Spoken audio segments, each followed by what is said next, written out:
the next day. And we were all feeling very hungover. And in the first scene, I saw a lady sitting in a blue coat in about the second row. And I said, looking a bit kind of like that. So I said to the company something like the interval, I know what we'll do. You think you know Dame Judi Dench, the indomitable force of British theatre, the silver screen icon whose mere glance could silence a room, command Shakespeare, and disarm any audience. The woman who has been called a national treasure, untouchable, flawless, above the petty squabbles of Hollywood and the theatre world. But what if I told you that the image of serenity, elegance, and complete control wasn't the full story? That behind the calm exterior, Dame Judi Dench has quietly, resolutely, and decisively shut people out of her life because they crossed lines most of us wouldn't even dare to test?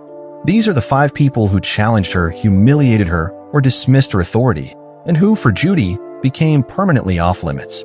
Once you hear who made her walk away, you may never look at their performances together the same way again. Harvey Weinstein, the man who tried to silence her mind, at the very top of Judi Dench's list is a name that commands infamy: Harvey Weinstein.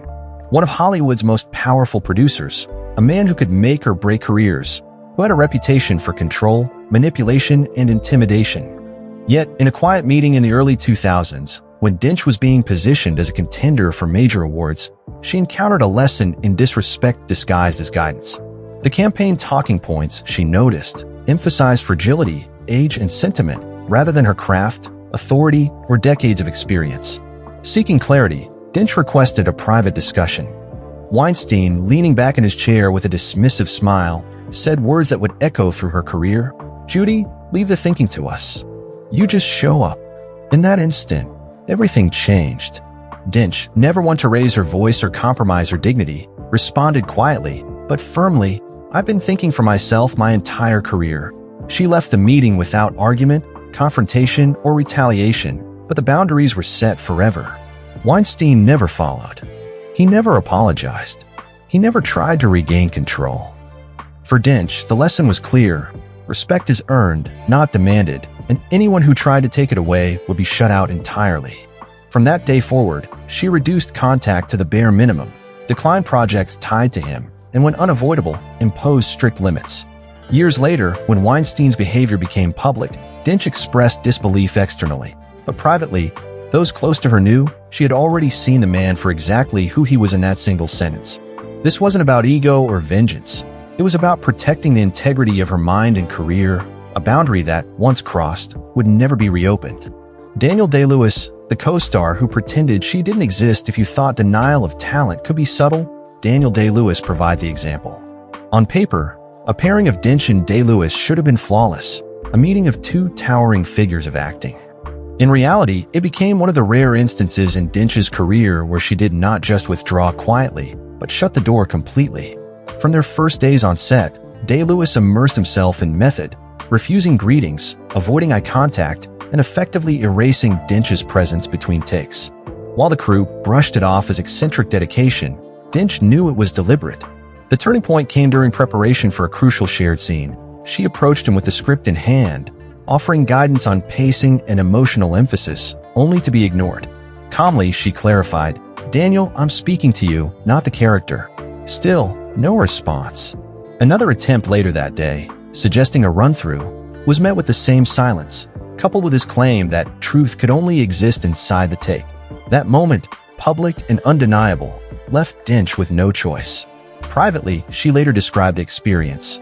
"I find it difficult when people refuse to acknowledge you as a human being." She never criticized him publicly. She never attacked his reputation. But privately, she made a firm decision. She would never work with him again. It wasn't personal anger. It was a refusal to accept erasure as part of her craft, a line that, once crossed, could never be repaired. Kenneth Branagh, the protege, who publicly corrected the master admiration, can turn to disappointment faster than anyone expects, and Kenneth Branagh's early reverence for Dench makes their eventual rupture all the more striking. In the early 1990s, as Branagh's fame skyrocketed, their relationship shifted. He had once sought her guidance, studied her rhythm, and admired her mastery of Shakespeare, but during rehearsals for one of his Shakespeare projects, the dynamic inverted.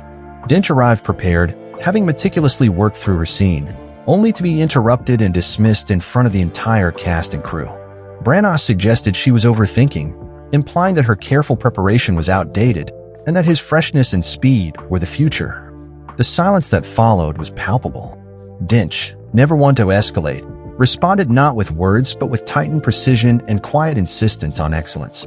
After the project, there was no public feud, no heated interviews, just distance. Questions about Branagh in later interviews were answered briefly, without warmth, stripped of the affection that had once defined their bond. For Dench, the lesson was clear. Respect cannot be conditional, and once publicly withdrawn, it cannot be reclaimed.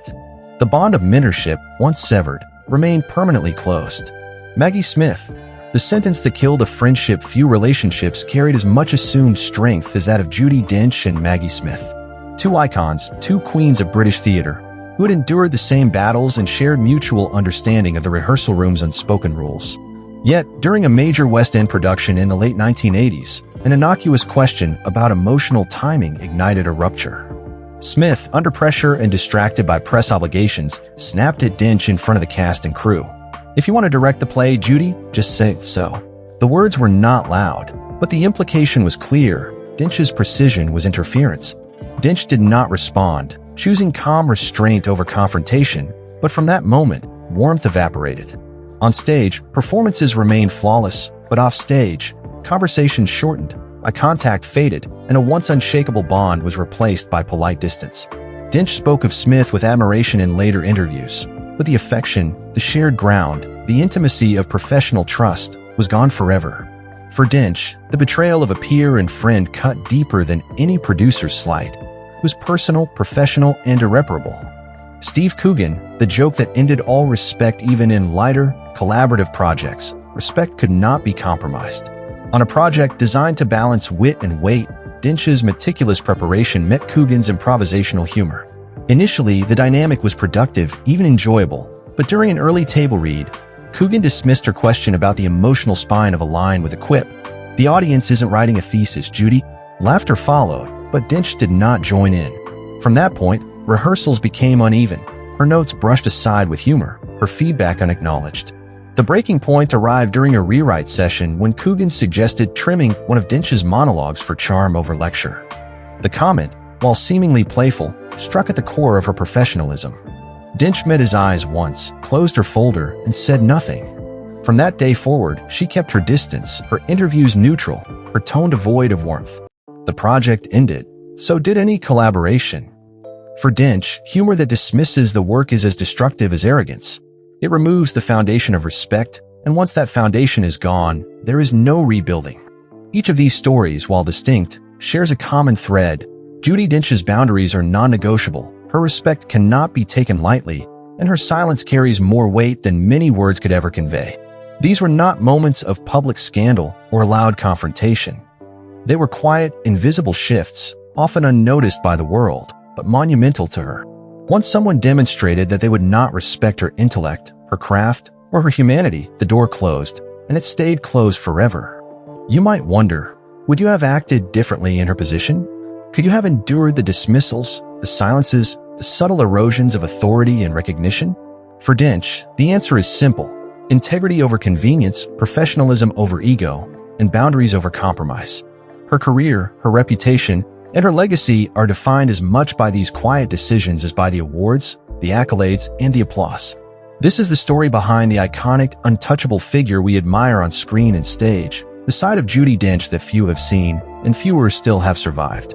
So next time you watch Dame Judi Dench command a room, remember, every glance, every pause, every choice is deliberate.